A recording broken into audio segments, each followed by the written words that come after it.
السلام علیکم دوستو، میں ہوں عمر اور آپ دیکھ رہے ہیں نالج اسٹوڈیو۔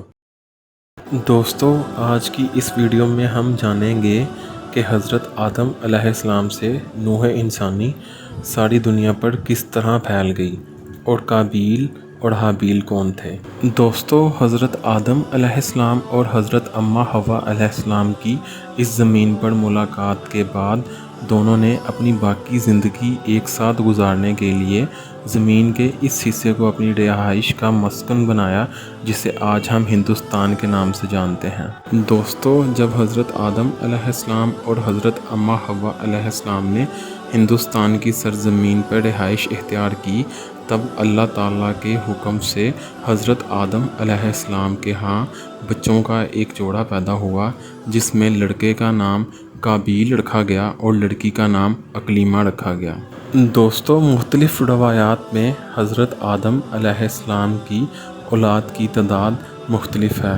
ایک روایات کے مطابق حضرت اماں حوا نے 120 جوڑوں کو پیدا کیا، جبکہ دوسری روایات میں ملتا ہے حضرت اماں حوا نے 180 جوڑوں کو پیدا کیا۔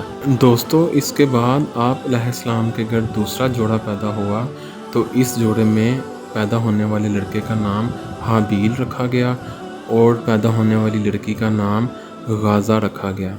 دوستو، جب حضرت آدم علیہ السلام کے دونوں بیٹے جوانی تک پہنچ گئے، تو تب حضرت جبرائیل علیہ السلام اس زمین پر نازل ہوئے اور انہوں نے حضرت آدم علیہ السلام کو اللہ تعالیٰ کا سلام پیش کیا اور فرمایا کہ قابیل کی شادی حابیل کی بہن سے کر دی جائے، جس کا نام غازہ ہے، اور حابیل کی شادی قابیل کی بہن سے کروا دی جائے، جس کا نام اکلیمہ ہے۔ حضرت آدم علیہ السلام نے جب قابیل کو حابیل کی بہن سے شادی کرنے کا بولا، تب اس نے حابیل کی بہن غازہ سے شادی کرنے پر انکار کر دیا، بلکہ وہ تو اپنی ہی بہن اکلیمہ سے شادی کرنا چاہتا تھا، جو کہ بہت خوبصورت تھی، اور دوسری جانب حابیل کی بہن خوبصورت نہیں تھی۔ اس لیے قابیل نے غازہ سے شادی کرنے پر انکار کر دیا اور بضد ہو گیا اپنی ہی بہن سے شادی کرنے پر۔ حضرت آدم علیہ السلام کی شریعت میں ایک ساتھ پیدا ہونے والے لڑکا لڑکی بہن بھائی تھے، اور یہ دونوں ایک دوسرے کے علاوہ کسی سے بھی شادی کر سکتے تھے۔ دوستو، حضرت آدم علیہ السلام کی شریعت میں قابیل کا اپنی ہی بہن سے شادی کرنا ناجائز عمل تھا، اور حضرت آدم علیہ السلام اللہ تعالیٰ کے نبی ہونے کے ساتھ ساتھ ایک رسول بھی تھے، تو لہٰذا اللہ تعالیٰ کے حکم سے دونوں کو اپنے اپنے مال کا صدقہ پیش کرنے کا حکم دیا گیا۔ جس کا صدقہ قبول ہو جائے گا، وہی اکلیمہ سے شادی کرنے کا اہل ہوگا۔ دوستو، جیسا کہ ہم جانتے ہیں کہ اس زمین پر انسان کو اپنی ضروریات زندگی کو پورا کرنے کے لیے کوئی نہ کوئی کام تو کرنا ہی پڑتا ہے۔ اسی طرح حضرت آدم علیہ السلام کے یہ دونوں بیٹے حابیل اور قابیل، یہ بھی اس زمین پر کام کرتے تھے اپنی ضروریات زندگی کو پورا کرنے کے لیے۔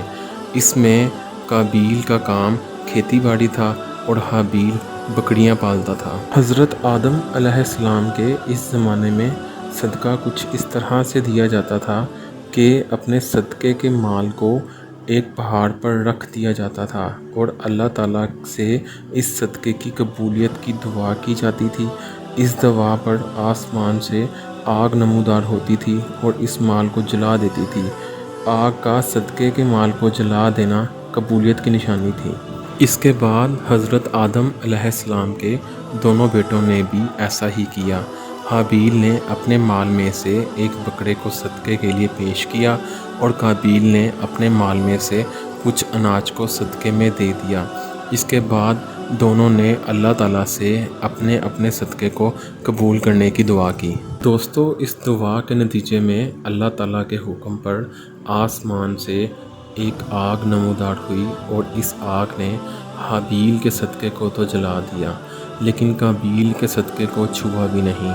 اس طرح حابیل کا صدقہ قبول ہو گیا، اور اب وہ قابیل کی بہن اکلیمہ سے شادی کر سکتا تھا۔ دوستو اس سے اگلی ویڈیو میں ہم جانیں گے کہ نوح انسانی کا پہلا قاتل کون تھا اور پہلا مقتول کون تھا۔